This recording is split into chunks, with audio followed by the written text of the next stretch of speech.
Kahit ano, mga kapatid. Kahit hayop pa yan. Yung sila Moises, nung si Moises umakyat, nung pinatakas niya Israel. Pinatakas niya Israel sa kaharing panahon. So, dahil sa pagtakas nila, napakadaming tao lang. Dala-dala yung mga hayop, dala-dala yung mga iba't ibang klaseng gamit, tapos mga bata, matanda, dala nila na tumakas sila. Nung tumakas sila, mga kapatid, talaga pong gumawa ang Panginoon ng paraan. Kasi nandun na, nakasunod na sila parang eh. Andun yung mga talagang pana, tapos yung pambangkaw, andun lahat. Tapos mga kabayo, parang napakadami, mga sundalo, nakasunod sa kanila, patayin sila lahat. Papatayin sila lahat. Eh, nakorner sila kasi dito, dagat na. Tapos wala na rito, nandito na yung kalapat. So, gumawa ang Panginoon ng paraan. Alam niyo po ba, nagkaroon ng daan sa gitna ng dagat. Oh. Kaya nasabi sa awit, God will make a way. So mahirapan ka mapasok itong topic na ito sa buhay mo at sa buhay ng tunay na Diyos. Dahil tayo nga, namulat tayo sa, hindi natin masisi, kasi nga, namulat tayo gano'n sa paniniwala, hindi natin masisi yung mga kapatid. So mahirapan ka man, pero God will make a way. Amen? Amen.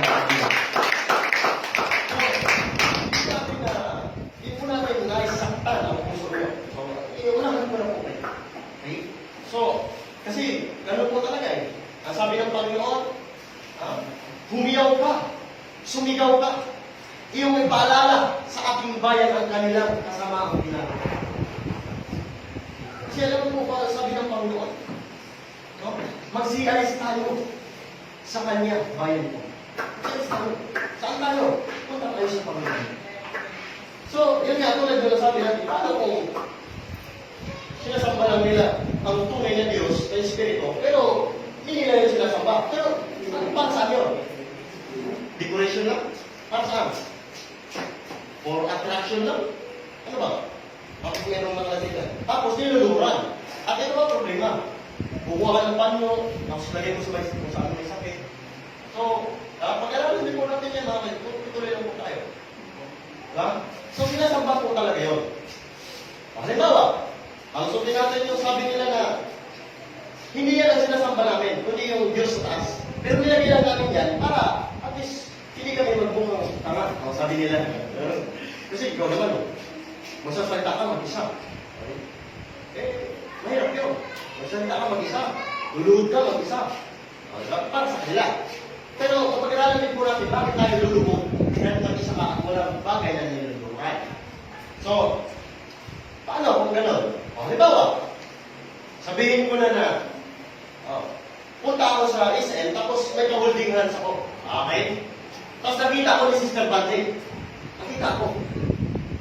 Sino yung holding hands? Hindi, holding hands ko rin, pero iisip ko, ikaw lang yung kasama mo. Ano kayo ba yan? Naniniwala kaya Sister Bante doon? Ano tulad na eh? Yan lang ang nasa harap, pero ang sinasama ko yun talaga. Yan sa taas. Lululusot pa. O sige, magbigyan ako. Kung, nahuli ako ni Sister Pangilin, holding hands ako. Namasyal pa sa isip, namilig kami. Tapos sinusundan talaga kami, nakabidyo pa. O sige, video eh. Walang tama sa asawa, pag nakabidyo. Tama? Holding hands. Pagdating bugbugan. Diba? Bugbugan. Mamumulot ka ngayon gamit sa labas. Magkataon, sila pa pamilya mo.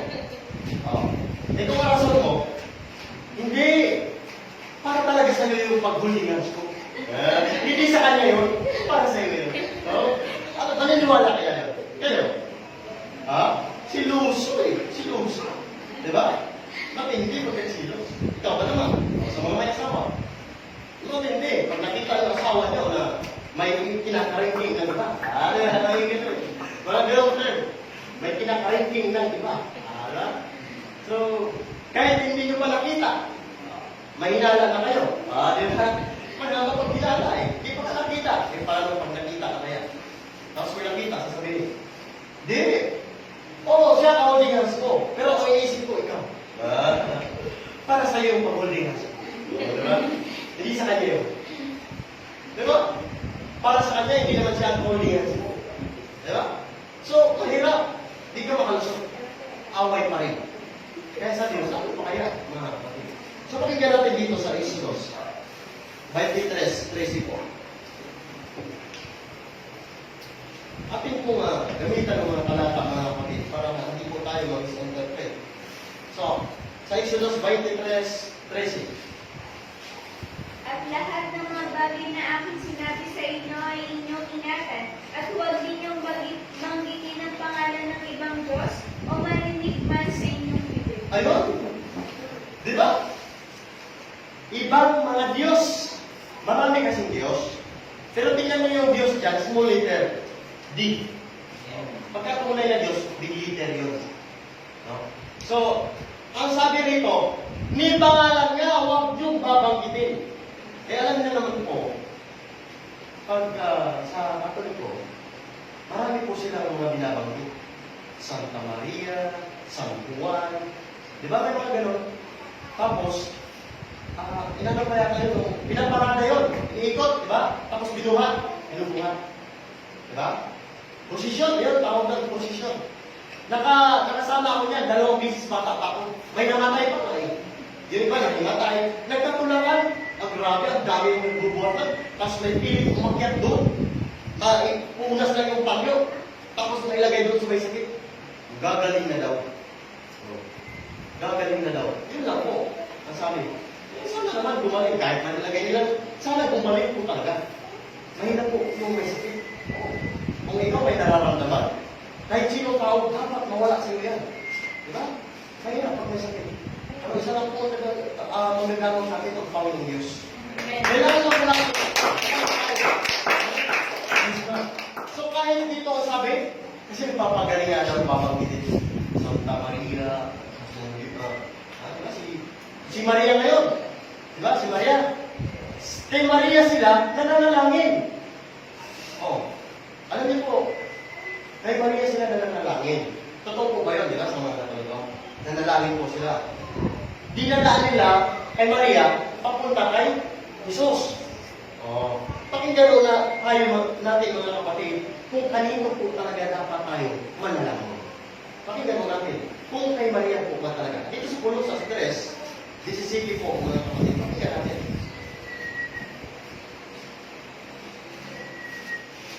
Puno sa 3:17. At anumang inyong ginagawa sa salita o sa At anumang inyong ginagawa sa salita o sa gawa, gawin ninyong lahat sa pangalan ng Panginoong Jesus na nagpapasalamat kayo sa Diyos sa pamamagitan niya. ayun, mga kapatid. So, ano man ang ating gagawin, manalangin ka man, magpupuri ka man, sa pangalan ni Jesus. Ewan ko na idaman yung pangalan ni Maria. Kasi si Maria, mga kapatid, tao yun. Ginawa lang siyang kasangkapan. Ginawa siyang Virgin Mary ang sabi. Ngayon, hanggang ngayon, Virgin pa. Nanganak na, Virgin pa rin. Di ba? Pag sinasabi niya, Virgin Mary, totoo po talaga yun. No? Virgin po siya. Bakit sinabing Virgin? Wala pong lalaki na nakipagpalit sa kanya, nagkaroon siya ng anak. Kaya nga, nung malaman ni Jose na buntis na pala, abay, hihiwalayan niya na sana. Hihiwalayan niya. Pero nung malaman, ng Panginoon, na hihiwalayan ni Jose. Ito po ang nangyari mga kapatid. Tingnan mo natin. Sa Mateo 1:20.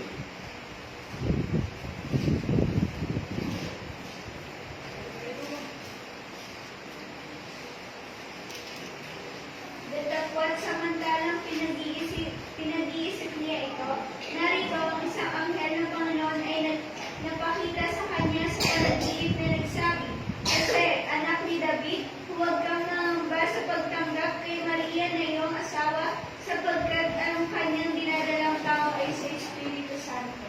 Amen? Kasi ang mga Jose, ay, wala naman sa akin. Pero sabi ng Panginoon, pamilikan namin, huwag mong hiwalayan si Maria. Sapagkat ang kanyang dinadalang tao ay sa Espiritu. Sa Espiritu. Lalang ng Diyos yun. Diba? So, virgin po siya. Wala po makikipagtalik ang nangyari, kaya nagkaroon siya ng anak sa ugas niya. So, virgin siya. Kaya, pagka-virgin pa, sasambay na. Eh, nung nanganak na virgin pa, hindi, diba? Pero hanggang ngayon, nandun pa rin yung bulto niya. Pero ang tanong, mukha ba talaga ni Virgin Mary yun? Diba? Alam niyo po, nung panahon na yun, wala pang mga kamera noon. Kung may nag-drawing man nun, hindi naman yun ang mukha. Ang totoo lang po, hindi po yan ang mukha. Pero kung mukha man niya yan, hindi mo kailangan ilagay yan at sambahin mo yan at magdasal ka, katabihan. Diba? So yun po. Pakinggan natin dito sa unang Korinto, mga kapatid.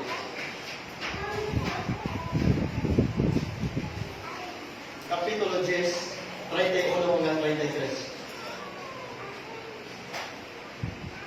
Kaya kung kayo'y nagsisikain man, o nagsisiinom man, o ano man ang inyong ginagawa, gawin ninyo ang lahat sa ikaluluwalhati ng Diyos. Huwag kayong magbigay ng dahilang ikatitisod sa mga Hudyo man, sa mga Grego man, o sa iglesia man ng Diyos. Nagaya ko din naman na sa lahat ng mga bagay ay nagbibigay lugod ako sa lahat ng mga tao na hindi ko hinahanap ang aking sariling kapakinabangan, kundi ang sa marami upang sila yung mga dito. Amen? So, kailangan mo mga kapatid. Tulad niyo, nais natin na tayo kung lahat pangaligtas. Hindi lamang ako. Amen? Bakit po? Dahil ayaw po ng Diyos, nasasamba tayo sa ginawa ng tao. Halimbawa, sister, ang upuan na yan, ginawa ng tao, hindi. Kayo nagsabi niyan, ginawa ng tao, totoo po yan. Subukan mo na yung upuan na yan, ginawa para upuan ng tao, pero ang gagawin mo, ikaw ang upuan niya. Patong mo yung upuan sa ulo mo. Payag ka ba na ang upuan ang uupo sa'yo? Na dapat ikaw ang uupo sa upuan? Mahirap yun. Diba? Imposible. Gagawa ka ng upuan para upuan. Uupuan. Eh ngayon, gagawa ka para ng upuan ang uupo sa'yo. Nakakatawa, di ba? Isipin na pagka gagawa ka ng isang bagay, napaglilin mo rin. Diba? Amen? So tuloy po tayo mga kapatid. Ayon pa rito, kung maghain ka at hindi tunay na Diyos, ano ang gagawin sa'yo? Alam mo, naglilingkod ka, tapos hindi para tunay na Diyos. Pakinggan natin mga kapatid sa Exodus 22:20.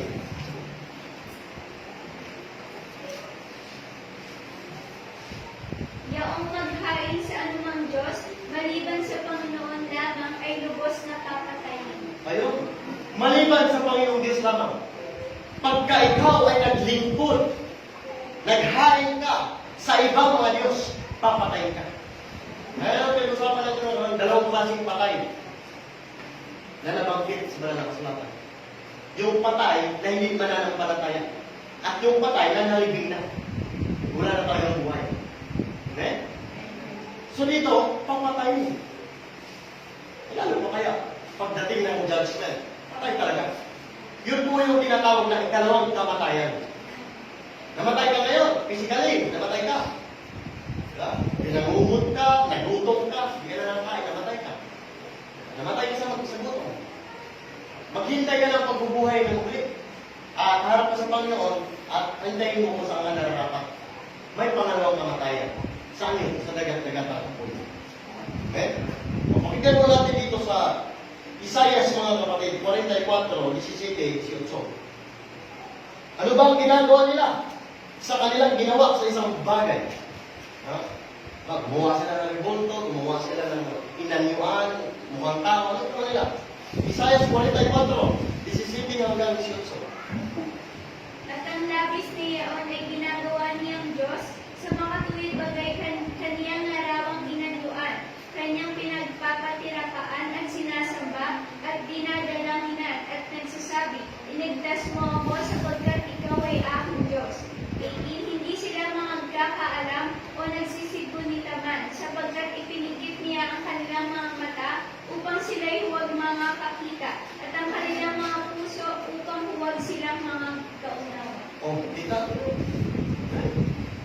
Nakakita ba yun? May puso ba yun para makapag-usap ko? No? So yun po nais na katumahan ng Panginoon. Na malaman po natin kung ano po ang dapat natin sabahin. Sabi, ang labis niya po ay ginagawa niya ang Diyos. Labis talaga. Sobra na. Ginagawa niya ang Diyos. Ang alin. Ano na ginagawa? Sa mga tuwing bagay, kanyang larawang inanyuhan. Kanyang pinapagpatiramaan at sinasamba. Ginawa niya. Nagpatiramaan niya at sinasamba niya.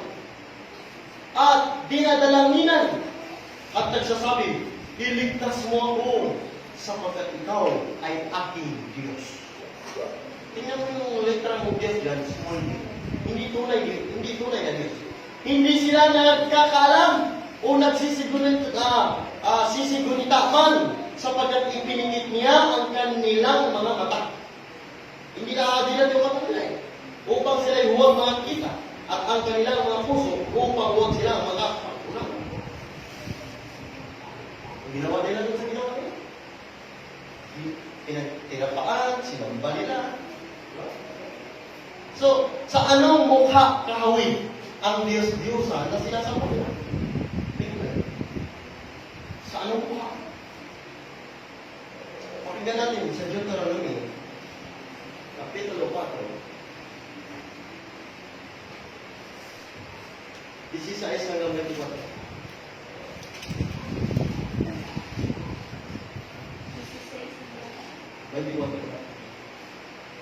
Baka kayo mga bakasama at kayo gumawa sa inyo ng isang larawang inanyuan na kawangis ng alinmang larawan, nakahawig ng lalaki o babae. Ayun! Yan na muna. Okay. Praise God. At baka kayo mga pakasama at kayo gumawa sa inyo ng isang larawang inanyuan na kawangis ng alinmang larawan na kahawig ng lalaki o babae. Kawangis, kamukha. Tulad sa lalaki. Diba? Meron nga tinatawag na itim na Nazareno. Itim na Nazareno. O yung pangalan niya. No? Itim na Nazareno. Wala pa yan noong 1521 ang simula yan. Yung mga rebulto. 1521 nagsimula. Kailan lang yan? Nauna pa ang Biblia. Pero hinula na ng Diyos. Dito sa Pilipinas, 1521 dumating. Di ba si Magellan? Kaya nga, pinatay siya nila mula ko Ay, hindi papayag sila mula ko na sasamba. Yun po ang kwento na nasa nulimitang hirit at saka el filibusterism. Yun po yung kwento. Nandun po, bakit nagalit sila mula ko? Kasi kailangan sumamba roon sa Diyos-Diyosan. Alam mo sila mula ko mga kapatid. Sumasamba siya sa Diyos, hindi sa larawan. Espiritu sinasamba niya. Nagalit sila mula ko, nagkaroon ng patayan sa Cebu. Saan sa Cebu? Sa Mactan. Sa Mactan. Pambansang bayani yun. Lakula ko. Pinatay niya si Madina. Dahil sa nagdala dito ng ibang reliyon. Ibang reliyon. Ano ba sabi ng Panginoon? Pagka may ibang dalang reliyon na hindi ayon sa kadaugan ng Panginoon, sabi ito, huwag kang gagawa. Pakinggan natin mga kapatid. Sa Galacia, 1:8. Para maubos natin maintindihan mga kapatid, kung ano ba talaga nakalagay sa banal na kasulatan. Lahat po natin gagawin. Nakaayon po at nakakasulat po. Hindi po dagdag, yung bawas. 1:8 ng Galacia. Datapwat kahiman kami o isang anghel na mula sa langit. Ang mangaral sa inyo ng anumang ebanghelyo na iba sa aming ipinangangaral sa inyo ay matakdi. Ayun, itakwil. Ano ang pangangaral nila? Huwag gagawa. Bukit pag sinabi, huwag. Hindi sinabing bawal Kasi kung bawal, mababaw yun. Tingnan mo, pinagpabawal na, ginagawa pa rin. Bawal, maglasing. Diba? Naglasing. Nahuli. Kinulong. Ipapatubos ngayon, 30 ko kamot sa ulo. Bawal na eh. Bawal na pati. Yan ang kaibahan ng huwag at saka bawal. Bawal umihi. Ako'y umihi. Yeah. Wala nakakita eh. Pwede. Bawal nagtapon ng basura. May multa. Abay, kinabukasan, tambak. Yung basura, mga diaper. Ganun po. Pagkabawal. Pero dito, huwag. Kaya nga sa 10 utos mga kapatid, sa 10 utos, huwag kang mangulunya. Huwag kang magsaksi sa hindi katotohanan. Huwag kang papatay. Huwag kang papatay. Diba? Pag sinabi, huwag mo gawin. Huwag kang magsinungaling. Huwag kang sasamba sa Diyos-Diyosan. Doon sa 10 utos. Yung 10 utos, hindi po yan wala. Hanggang ngayon, tinutupad po natin yun. Amen? Amen. Tutuloy po tayo. Ano ginagawa nila? Baka kayo'y magsigawa ng larawan na iwan na mawawin sa ukamukha ng isang lalaki o babae. Kaya nung maging hatol sa mga tao gumagawa nito at sumasamba. Dito pa rin sa sulat ni Moses sa Deuteronomy 27:15.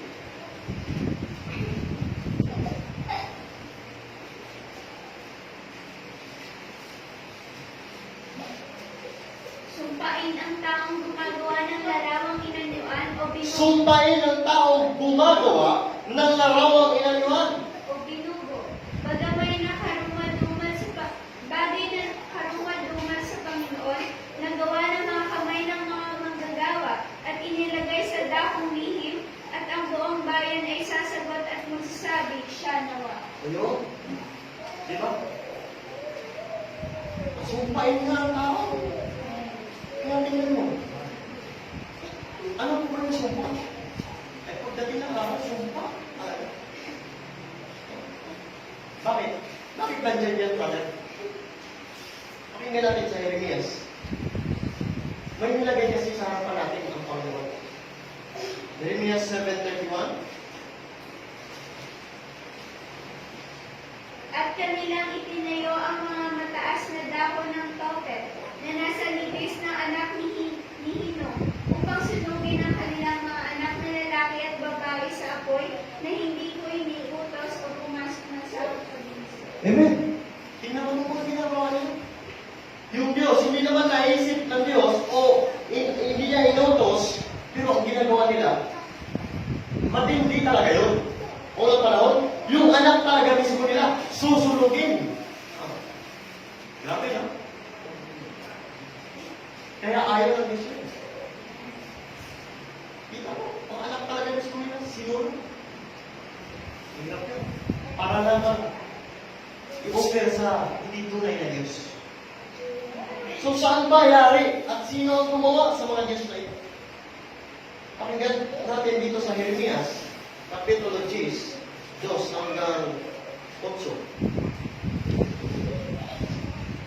Ganito ang sabi ng Panginoon. Ano ang sabi ng Panginoon? Huwag kayong matuto ng lakad ng mga bansa at huwag kayong mga lupaypay sa matanda ng langit sapagkat ang mga bansa ay nangalulupaypay sa mga yaon. Sapagkat ang mga kaugalian ng mga bayan ay walang kabuluhan. Walang kabuluhan ang kaugalian ng mga bayan. Sapagkat may pumuputol ng punong kahoy sa gubat May pumuputol ng punong kahoy sa gubat. At anong ginagawa? na siyang gawa ng mga kamay ng manggagawa sa pamamagitan ng parakol. Palahol, God. Ginagawa sa pamamagitan ng palahol. Kanilang ginagayahan ng pilak at ng ginto. Ano? Nilalagyan nila ng pila, nilalagyan nila ng ginto. Binabarnisan niya yun para kuminta. Tapos yung mata, hina-highlight. Tapos nilalagyan ng eyebrow. Diba? Minimig-upan na rin. Sige, tuloy. Kanilang ikinakapit ng mga pako at ng mga pamuko. Ayun, kinakapit kaya hanggang ngayon, nandun, may pako. Diba? Napako pa rin hanggang ngayon. Upang huwag makilos. Sila'y gaya ng puno ng palma na binilog at hindi nagsasalita. Hindi nagsasalita ito. Kinakailangang pasanin Kailangan pasanin. sapagkat hindi makalakad. Hindi makalakad kasi. Huwag ninyong katakutan ang mga yaon. O, huwag tayo natakot sa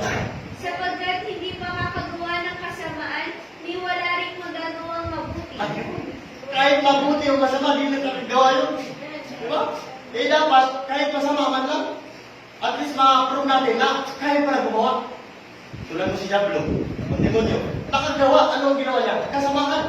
Abay, nakakatakot din. Di ba? At least alam natin na kaya pala gumawa nito. Tuloy. Sa 6, walang gaya mo, O Panginoon, ikaw ay dakila, at ang iyong pangalan ay dakila sa kapangyarihan. Sino hindi matatakot sa iyo, O Hari ng mga bansa, sapagkat sa iyo nauukol, palighasi sa gitna ng lahat ng pantas sa mga bansa, at sa lahat nilang kaharian ay walang gaya mo. Sa 8, kundi sila'y pawang tampalasan at hangal, turo ng mga Ayun, Diyos-Diyosan, hangal, tampalasan. Anong turo nila? Tuloy. turo ng mga Diyos-Diyosan, Turo ng mga Diyos-Diyosan. yaoy kahoy lamang. Ayun. Yaoy kahoy. Lamang. Ay, napakasayang mo ng ating oras. Kung ating pong idugugol ko. Yung ibang mga, talaga, ano niyo, yung rosaryo. Ayan, rosaryo yun. Di ba may mga buto yun, at mga bilog? Ay, grabe. Bilib talaga ako kasi uubusin yun, di ba? Tapos naka-memorize na naka-memorize na ng dasal. Ulit-ulitin yun. Pagkatapos ng isang dasal, doon naman sa isang kasunod na buto. Oh. Tapos na. Ang haba na. Eh, ano ba? Nasabi ng Panginoon doon. Sa paulit-ulit.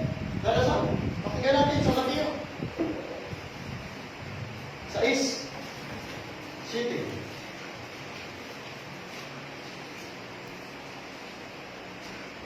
At sa pananalangin ninyo ay huwag ninyong gamitin ang walang kabuluhang paulit-ulit, Huwag ninyong gamitin ang walang pagmulong paulit-ulit na ano? na gaya ng ginagawa ng mga hinggil, sapagkat iniisip nilang dahil sa kanilang maraming kasasalita ay didingding sila. Ayun, akala kasi nila, kapag ka pinaulit-ulit na yung na-memorize na salita, unang dasal, ay didikit sila ng Panginoon.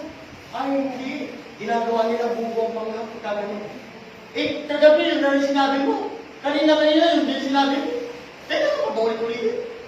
Tingnan mo yung anak mo, pag pinaulit-ulit mo utusan yan, sisigaw ko. Kanina, ako na naman, ako na naman, lagi ka na naman. O, di ba? May... Eh, sabi na Diyos, huwag yung gagamitin. Ngayon, ang paulit-ulit na pananalangin. Hindi yun naka-script na yung pananalangin. Baka binabasa. Ama namin, sumasalamit ka sa bahay ng ngalan. Buhay ito lang ang kanya mo, kung sa lahat, hindi siya lupa. Tapos bukas ganun ulit ang gagawin. Tapos sa loob na isang taon, yun at yun pa rin ang pananalangin. Di ba? Magsasawa na si Brother Iman, no? Pagka si Iman ang makakarinig. Nakakabisado mo. Ano ba? Amen? So, ano yung Panginoon yung mga kapatid? So, yun po ay galing sa gubat at gawa sa kahoy. Ginagamitan ng palakol. Gawa ng kamay ng tao. Diba? Ayaw ng Panginoon. So, may kabuluhan ba ang mga bagay na ito? Maging ang paghain o pagsamba sa kahoy? O, alam na po natin sa isipan na wala. O, basahin natin. Ulangan, basahin natin. Baka meron. May kabuluhan ba ang mga ginagawa nila? Na may kahoy na kapakot dyan at nakalagay sa harap? May kabuluhan ba yun? O, pakinggan natin sa unang Korinto 8:14. Unang Korinto 8:14. Ay, sorry. 8:1-4. Ngayon tungkol sa mga bagay na inihain sa mga Diyos-Diyosan, nalalaman natin na tayo lahat ay may kaalaman. Ang kaalaman ay nagpapalalo, ngunit ang pag-ibig ay nagpapatibay. Sa kung ang sino man ay nag-aakala na siya'y may nalalamang anuman, ay wala pang nalalaman gaya ng nararapat niyang malaman. Datapwat kung ang sino man ay umiibig sa Diyos, ay kilala niya ang gayon. Tungkol nga sa pagkain ng mga bagay na inihain sa mga Diyos-Diyosan, nalalaman natin na ang Diyos-Diyosan ay walang kabuluhan sa sanglibutan at walang Diyos liban sa iisa. Ayun, lahat ng hain, yung pag-posisyon dyan, paglubod nila dyan, pagbuhat-buhat nila dyan, walang kabuluhan.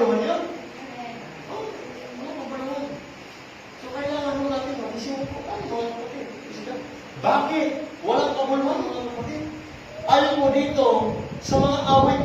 No, ako na magbasa para mabilis. Dahil ang oras po natin ay malapit na ako. Oh, praise God. Hallelujah. Ang sabi po rito, sa Psalms 115 verse 1, ngunit ang aming Diyos ay nasa mga langit. Tingnan mo yung Diyos natin, nasa mga langit yun. Kanyang ginagawa ang kanyang ibigin, at kanilang mga Diyos-Diyosan ay pilak at ginto. Yari ng mga kamay ng mga tao, sila ay may mga bibig, ngunit sila hindi nakapagsasalita.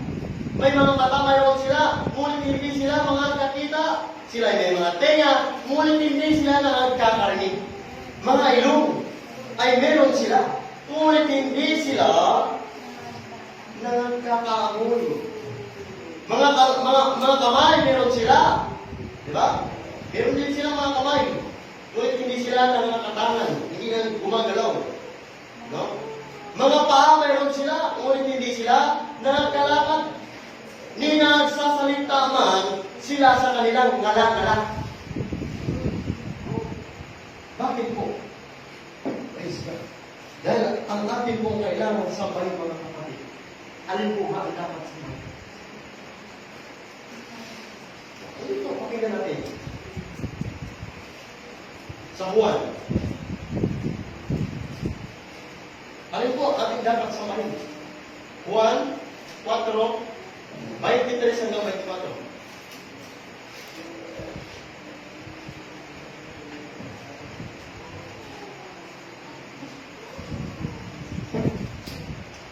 Datapwat dumarating ang oras at ngayon nga, nasasambahin ng mga tunay na mananamba ang Ama sa Espiritu at katotohanan. Sasambahin ng mga tunay na mga mananamba ang Ama. Saan? Sa Espiritu. At ano yun? Katotohanan. Sapagkat hinahanap ng Ama ang mga gayon na magiging mananamba sa Kanya. Ayun, hinahanap ng Ama yun. Oh, yung nananamba sa Espiritu at katotohanan. Tuloy.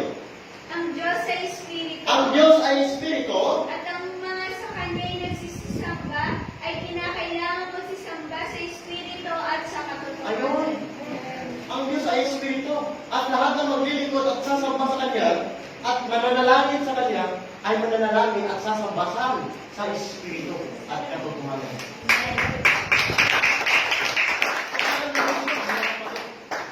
Kaya ano po ba ang Espiritu? Ano po? Ano po yung Espiritu, mga kapatid? Lucas, pakinggan natin. Levi 60.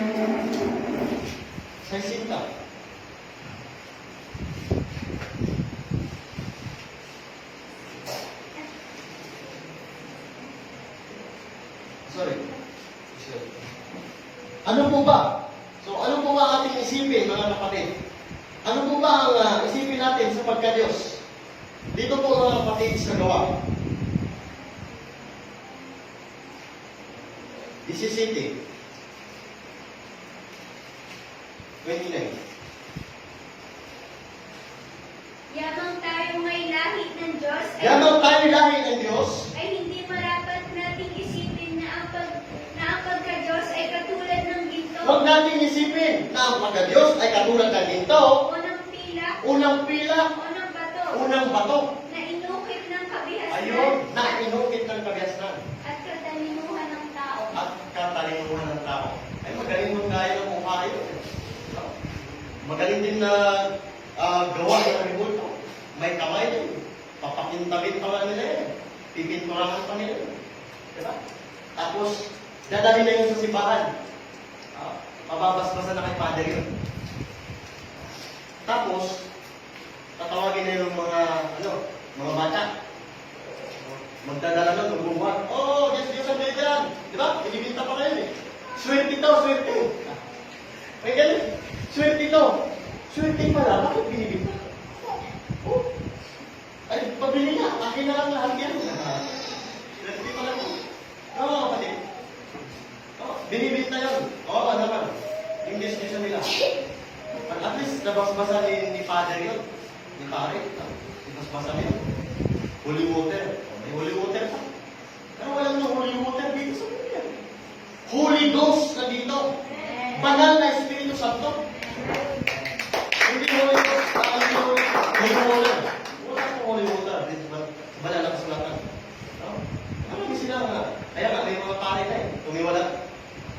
Binalita ko nga sa Elizabeth yan, kung napanood niyo, umiwan yan. Binilubad, mismo sa misa niya, binubad. Nagalit siya doon sa, purgatorio. Hindi naman niya daw nakita rito sa Biblia. O nung natapos niya, mabasa mo yun.